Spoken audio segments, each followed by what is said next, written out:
القصه ديالنا كتدور في استراليا في الثلاثينات، وبطلتها هي تيلي، بنت زادت في واحد الدوار منعزل في جنوب البلاد. الام ديالها مولي ولداتها بلا زواج، وما عمرها قالت ليها شكون هو باها. هادشي خلى الناس ديال المدينه كاملين يحتقروهم ويعتبروهم منبوذين. الوليدات كانوا كيسبوا تيلي وكيعايروها بانها بنت الزينه، وحتى الكبار كانوا كينشروا اشاعات خايبه عليهم باللي راه مسحورين، واي واحد قرب ليهم كيطيحوا عليه المصايب. ولكن الحياه ديال تيلي كتبدل بشكل مفاجئ وهي عندها 10 سنين ملي مات ولد العمده اللي كان في عمرها تقريبا هو كيتنمر عليها. هاد الحادثه غادي تغير حياتها كامله، تهرس ليه العنق، وتيلي كانت هي الوحيده في بلاصه الحادثه. من بعد الصدمه اللي تعرضت ليها نسات كل شيء وما بقاش عارفه شنو وقع بالضبط، وكاع ما قدرت تبرأ راسها، والناس ديال المدينه ما عطوها حتى فرصه، حكموا عليها باللي هي اللي قتلاته. العمده امر الشاف ديال البوليس ارت يبعدها وصدروا عليها النفي. صيفطوها لمدرسه داخليه في المدينه باش تعتمد على راسها، ولكن حتى تما ما تهناتش مسكينه. الناس كانوا باقين كيشوفوا فيها مجرمه،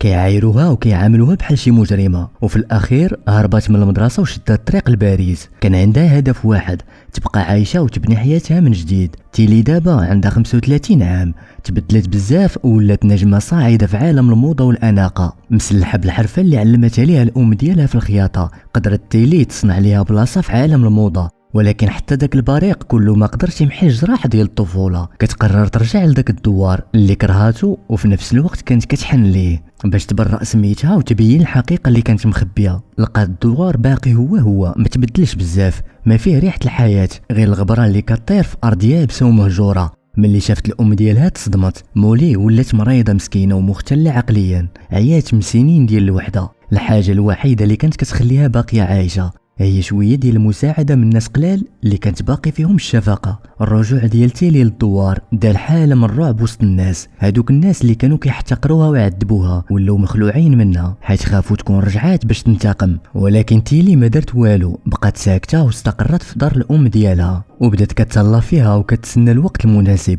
واحد النهار كان ماتش ديال ريغبي في الدوار ضد واحد القريه حداهم. تيلي لبست واحد الفستان احمر وزوين ودارت ماكياج والهيبه ديال نجمه السينما. دخلت الملعب بكل بروده وجلسات ورا اللاعبين ديال فريق الدوار. اللاعبين ما بقاو مركزين في الماتش، ستايل والجمال ديالها صعيب يقاوموه، وكل شيء ولا كيشوف فيها. والفريق الخصم استغل الفرصه وبدا كيجمع النقاط. في الشوط الاول الكابيتان ديال الفريق تيدي مشى عند تيلي وطلب منها بطريقه زوينه تبدل الجهه باش اللاعبين ديالهم يقدروا يرجعوا يركزوا في الماتش. تيدي كان مختلف عن الناس ديال الدوار. العائله ديالو عمرها ما ظلمت تيلي ولا مولي، بالعكس كانوا ديما كيعاونوا مولي حتى ملي تنفات بنتها. تيلي وافقات، مشات للدار، بدلت حوايجها ولبسات فستان كحل اكثر من اللي قبل منه ورجعت. ولكن هاد المره جلسات ورا الفريق الخصم. البلان تقلب واللاعبين ديال الفريق الاخر ما بقوش قادرين يحيدوا عينيهم عليها بحال كيف كان متوقع. تشتتو والفريق ديال الدوار دار ريمونتادا اسطوريه وربحوا الماتش. من بعد الماتش تيلي تلاقات مع جيرترود،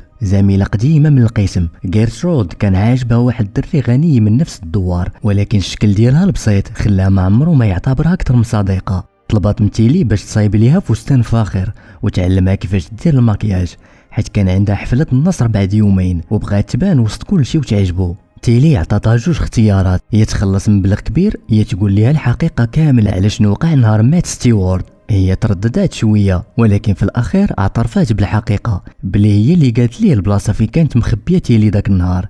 كانت خايفه يتنمروا عليها وما كانتش عارفه شنو غادي دير وراتو بلاصتها. تيلي تصدمات بزاف، ولكن واخا كل شيء وفات بوحدها. صوبات ليها فستان خيالي ودارت ليها المكياج وتبدلت بزاف. من بعد يومين دخلت جيرترود للحفله وكانت بحال ساندريلا ولكن بنسخه عصريه وانيقه بزاف.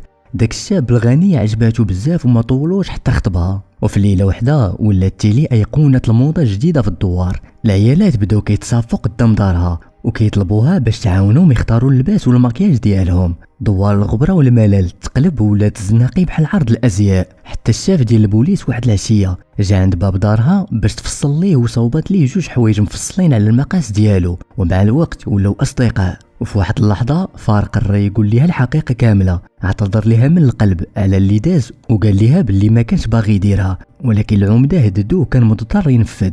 وفي نفس الوقت بدا الحب كيطرق باب تيلي. الكابيتان ديال فريق الريغبي تيدي كان طايح فيها وما كانش كيخبي، كان كيبان عليه باغيها بصح، والعلاقه ديالهم ولات بحال قصه خياليه في الدوار. ولكن ماشي كلشي كان فرحان. العمده بدا كيحس بالخطر حيت تيلي كتربح القلوب ديال الناس. داكشي اللي كان كيزعزع بلاصتو في الدوار كان حاسدها وقرر يدير واحد البلان. جاب خياطه في العمر ديالها سميتها اونا باش تسحب الاضواء من تيلي. وفعلا العيالات ديال الدوار اللي كانوا معروفين مشاو كاملين عند اونا، حتى غيرترود اللي كانت كتحضر لعرسها خلات تيلي ومشات عند اونا باش تصاوب ليها كسوه ديال العرس. ولكن ما كانش عارفه باللي الام ديال داك الشاب الغني ما كانتش باغيه تولي مرت ولدها، كانت كتضحك في وجهها. ولكن خلصت اونا باش تصايب ليها اخيب فستان عرس ممكن. وداكشي اللي دارت فاش غيرترود جربات الفستان كانت غادي تبكي حيت ما بقاش عندها حل اخر. غيرترود من كثرة الصدمه خرجت من الشرجم كتجري عند تيلي. من بعد شويه جا خطيبها تابعها، ولكن ملي دخل لقاها في واحد الفستان زوين ديال تيلي. ملي شافها زاد تعلق بها اكثر من قبل. وكانت النهايه ديال اونا في ليله وحده. العيالات ديال الدوار تقلبوا عليها ورجعوا كاملين عند تيلي. العمده حاول يواسي اونا ولكن الامور خرجت على السيطره وتقربوا من بعضهم بزاف. في نفس اللحظه دخلت مرت العمده وشداتهم بجوج. ولكن مرت العمده ما درت حتى شي فضيحه، مشات بشويه وفي الصباح زارت تيلي. السيده اللي كانت كتقول سنين ان تيلي هي اللي قتلت ولدها جات عندها اليوم وطلبت منها تفصل ليها فستان زوين. الخطه هي تحضر العرس غيترود وترجع راجلها. تيلي تصدمات، ما توقعات ان هاد السيده تجي تطلب المساعده.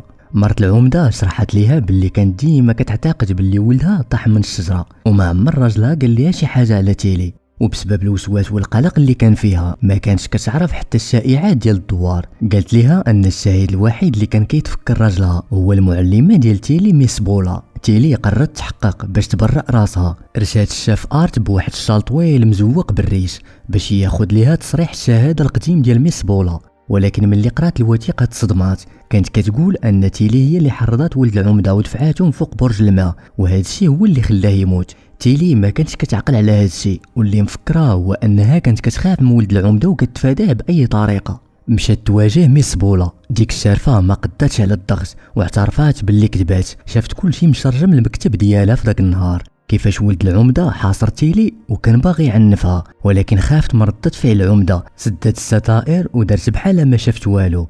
من بعد شويه وقعت الكارثه. ميس بولا خافت العمده يحملها المسؤوليه حيت ما تدخلاتش، وقررت تلصق التهمه في تيلي. ملي سمعت الحقيقه تيلي تعصبات عليها. وبالصدفه كان داك النهار هو نهار عرس غيرترود. تيلي مشات للحفله ومشات دغيا عند الشاف فارت باش تبلغوه بالكذوب ديال ميس بولا. ولكن المفاجاه فارت ما تصدمش، بالعكس قال لي هادي ما كان شاك بان بولا كذبات. ولكن في ذاك الوقت العمده هو اللي فرض النفي وما كانش عنده الحق يعارض. تيلي تعصبات على الشاف فارت وقالت ليه شكون عطى العمده الحق يطردني من الدوار. فارت قال ليها ما كانش عنده الحق يطرد بنت زادت وكبرات هنايا، ولكن كان عنده سبب. سكت شويه وقال ليها حيت هو باك. تيلي تجمدت، الدنيا تقلبت عليها. ولكن قبل ما تهضم الصدمه وقعت الفوضى. مرات العمده دخلت للحفل وهي كتغوت، كتعيط على تيلي وكتهمها بالقتل. المعلمه حتى هي كانت جات وشعلات ليها العافيه ورجعت تلصق الجريمه في تيلي تاني. مرات العمده بدات كترمي في تيلي بالسبان والاتهامات، والعمده وقف معاها بحال ماشي هو السبب. تيدي ما قدرش يسكت، خرج يدافع عليها وضرب العمده. وسط الفوضى تيلي هربات، وكان خو تيدي الصغير كيعاود نفس الجمله: هربات ما درتهاش، هربات ما درتهاش. تيدي فهم كل شيء، مشى معاها لبلاصه فين وقعت الحادثه، وتما فكرها باللي ولد العمده كان كيدير بحال الطور، كينطح الدراري في كرشهم. كانوا صحابو كيشدوا الدراري باش ما يقدروش يهربوا. تيدي سولها واش كتفكري شي حاجه وقعت بحال هكا. من بعد ما مشات غيرترود، تيلي كانت نزلات من البرج ديال الماء ناويه تبدل البلاصه فين كانت كتخبى. ولكن ولد العمده سبقها وشدها وقال ليها توقف حدا الحيط. ومن بعد بدا كيجري باش يضربها بحال الطور، ولكن هاد المره ما كان حتى واحد باش يشدها. تيلي تصرفات بالغريزه وهربات. الولد ضرب راسو في الحيط وتهرس من عنقه ومات في بلاصتو. خو تيدي الصغير شاف كل شيء من فوق السطح بالتلسكوب ديال اللعب. هو ما قدرش يوصف اللي شافه مزيان، ولكن ديك الجمله اللي كان كيقول هربات ما درتهاش كانت هي الحقيقه. واخيرا الكابوس ديالها سالا، حيت تيلي عمرها ما كانت قاتله وتحررات من الذنب اللي كان كيعذبها لسنين. شافت في تيدي وشكراتو حيت ديما معاونها ودوزو ديك الليله بجوج. في ديك الليله طلعوا للصومعه القديمه ديال المدينه، بلاصه بوحدهم فين الفلاحه كيجمعوا المحصول، وكان هذا هو المخبأ السري ديالهم كيتفرجوا فيه تيدي وصحابو في النجوم. تحت من النجوم تيدي طلب منها الزواج ووعدها بعرس كبير، ومن بعد قال ليها يرحلوا من هاد الدوار اللي كيخنق ولكن تيلي ما جاوباتوش. الناس كيقولوا عليها النحس قاتله، وحتى هي بدات كتسول راسها الا كان بصح عندهم الحق. تيدي قرا الشك في عينيها، ومن بعد باش يبرهن ليها انها ماشي ملعونه قال ليها غادي ينقز من الصومعه اللي لتحت بحال كيف كان كيدير مع صحابو اللي كانت عامره بالقمح. تيلي طلباتو ما يديرهاش، ولكن قبل ما توقفوه حل الغطا ونقز، ولكن لقى القمح ما بقاش، ولات الصومعه عامره بواحد البودره بحال الرمله المتحركه. تيلي حسات باللي كاين شي خطر، جمعت الناس باش يحفروا عليه، ولكن فات الفوت. تيدي اختنق ومات. في الجنازه العائله ديال تيدي ما لاموش تيلي، بالعكس من بعد المراسم جمعوا حوايجهم وخرجوا من الدوار نهائيا. اما الناس ديال الدوار رجعوا تاني كيهاجموا تيلي وسموها العذراء السوداء، قالوا عليها كتجيب الموت مع كل خطوه كديرها. تيلي حبست راسها في بيتها وبقات كتبكي الايام طويله، ولكن شويه وقعت شي حاجه ما كانش متوقعه. مولي الام ديالها اللي كيقولوا الناس على انها حمقى فاقت من الغيبوبه ديالها، وهنا عرفوا ان كل شي هاد السنين اللي باين عليها مجنونه كانت غير كتمثل، حيت كانت الطريقه الوحيده اللي قدرت تعيش بها وسط الدوار. كيعتبر بنتها لعنه. واحد النهار وهي كتقدى سمعت شي عيالات كيضحكوا وكيهضروا خايب على بنتها، وهما لابسين نفس الفستان اللي خيطاتهم تيلي بيديها. مشات عندهم وقالت لهم تيدي ما مات حيت تيلي ملعونه، راه مات حيت باغي يبرهن ليكم باللي الحب ديالو اقوى من الكره ديالكم.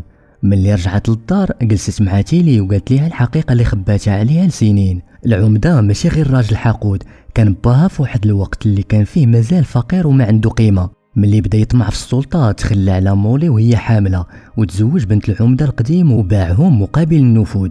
مولي كانت ديما كتقول خاص بنتها تبعد من الدوار، تبدا حياه جديده وتولي شي حاجه كبيره في حياتها. ودابا قالت ليها بركه من البكا ما تخليش الجهل ديالهم يضيع حياتك، انت قويه، راه هادشي بالضبط اللي كان باغي تيدي. هضرت الام ديالها شجعاتها وقررت تمشي من هاد الدوار وتدي معها مولي، ولكن قبل ما يهربوا جاو عند باب دارهم نفس العيالات اللي كانوا كيعايروا تيلي. كان قرب المهرجان السنوي ديال الاوبرا في الدوار، والعيالات بغاو يلبسوا لباس زوين باش ينافسوا الدوار اللي حداهم. بالواقعه ديالهم جاو يطلبوا من تيلي تصاوب لهم الحوايج، ولكن قالوا ليها بشرط الا ربحنا غادي نقبلوا بك. تيلي ما طولاتش معاهم وجرات عليهم من دارها، ولكن مولي كانت ديما عندها العقل وذكيه بزاف.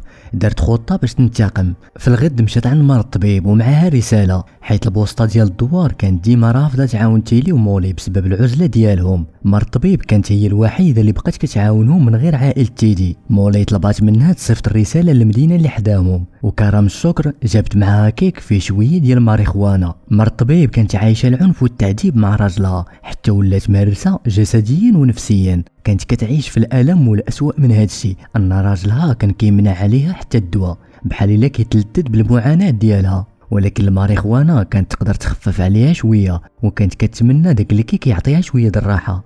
فاش كانت راجعه مولي طاحت في الارض، جاتها جلطه قلبيه. تيلي لقات الام ديالها مرميه ما كتحرك، داتها عند الطبيب باش يداويها، ولكن هاد الطبيب ما كانش كيحترم مولي ورفض يعاونها، وبقى كيتفرج فيها وهي كتموت قدام عينيه.